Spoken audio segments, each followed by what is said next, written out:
There's this mega-rich family that's got their fingers in so many pies it's hard to keep track. Bankers, industrialists, politicians, you name it, they're in it. And we're not talking about small fries here. These guys are deep in all kinds of big-ticket enterprises. Ever heard of AstraZeneca, the NASDAQ Stock Exchange? Yeah, they own those too. As of 2023, their sphere comprises roughly 370 companies. Imagine owning more than a third of the Swedish Stock Exchange. And they've got this massive network of companies that employs over 1 million people. That's like half of Sweden's entire industrial workforce. Makes your head spin, right? Who are they? Well, they are called the Wallenbergs. And here's the real kicker, this family's empire is worth more than $275 billion. That's more than what Jeff Bezos, Elon Musk, or Bernard Arnault have to their names. And from the White House to the World Economic Forum, they've got friends in all the right places. So, where do these guys come from? How did they get this powerful? And why haven't we heard about them? Here's the thing, they are super low-key. In fact, you won't even find them on the Forbes billionaire list. Why, you ask? Well, it's because they've mastered the art of staying under the radar. Did you know that one of the worst financial crises America faced turned out to be a game changer for a certain Swede? The year was 1837 and America was in a real pickle. The price of cotton was tumbling, crops were failing, inflation was soaring, businesses were falling like dominoes, banks were closing their doors, and people were losing jobs faster than you can say bankruptcy. Amidst all the chaos, a young Swede named André Oskar Wallenberg was right in the thick of it. He was a naval officer, and while most people were watching the world crumble, Wallenberg was seeing an opportunity. Watching the American bankers bungle their way through the crisis, Wallenberg had a light bulb moment. He saw firsthand what not to do when running a bank, and it got him thinking, why not use these lessons back home? You see, the banking scene in Sweden at the time was, well, pretty old school.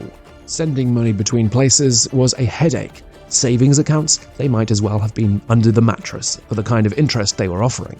On top of that, Swedish banks weren't lending money. They had folks depositing their savings, sure, but they weren't putting that money back out there to help other companies. Now, why does that matter, you ask? Well, imagine this. It's the Industrial Revolution. Corporations are sprouting up left and right, multinationals are becoming a thing, the Swedish railroad network is under construction, and the Swedish economy is shooting up like a rocket. It's a hotbed of opportunity. There's just one problem, all of this needed money. Lots of it, and the banks were just sitting on their piles of deposits, not lending a dime. So Wallenberg's got this grand idea. Head back to Europe, start a modern bank, and tap into all that cash that Swedish banks were ignoring, and just maybe become the most powerful banker in all of Sweden. Sounds like a crazy plan, right? But here's the catch. The banking scene in the 1800s was a whole other ballgame compared to now. Anybody could set up shop and start lending money.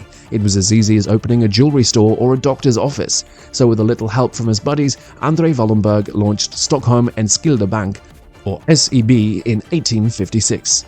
Now, SEB was a game changer. It was all about the people, your everyday Svens and Annas. It invited them to deposit their hard-earned cash into savings accounts, and these weren't your run-of-the-mill savings accounts. They offered solid interest rates, so the longer you left your money in there, the more it grew.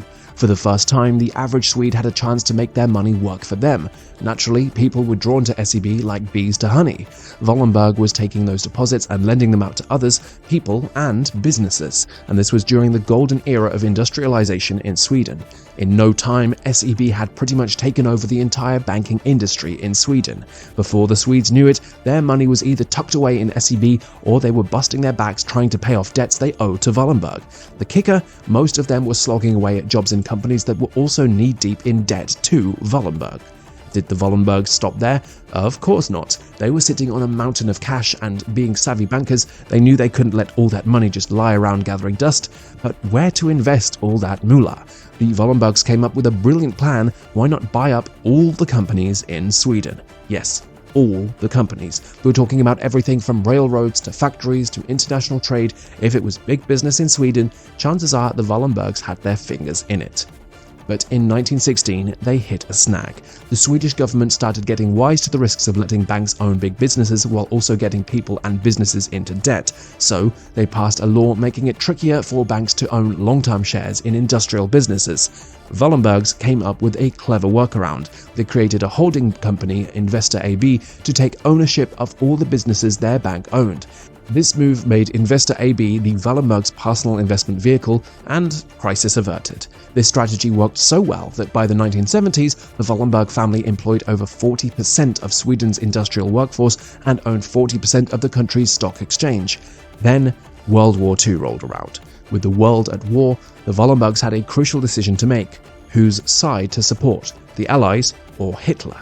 The Rothschilds, another powerful banking family, had a history of lending money to both sides in a conflict. They knew that no matter who won, both sides would be in debt to them. So, guess what? The Wallenbergs decided to follow in their footsteps, with one brother in New York and the other in London providing banking services to support the Allies' war efforts. Another brother was in Berlin buying important German military supply companies like Bosch.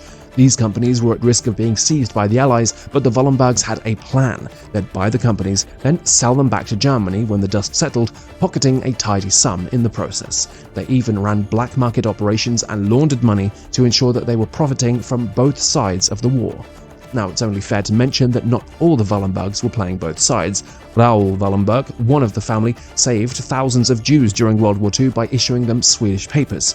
Unfortunately, he was captured by the Soviet Union and died in prison. Still, this strategy of playing both sides was so lucrative for the Wallenberg family that they continued to use it decades later. Fast forward to the present, the Wallenbergs face another big challenge: avoiding the third-generation curse. It's a common saying that the first generation makes the wealth, the second generation maintains it, and the third squanders it.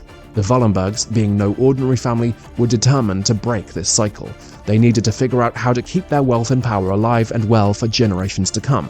So the Wallenberg strategy to beat the third-generation curse, they've really thought it out. Instead of passing all their wealth to just a couple of heirs, they spread it across family-run foundations. Imagine lots of Wallenberg family members, each managing different parts of their huge empire. That's smart, right? No single heir can mess up the whole fortune. And being a Wallenberg, you can't just inherit the family business, you've got to earn it. They actually work in the company before they get any management role.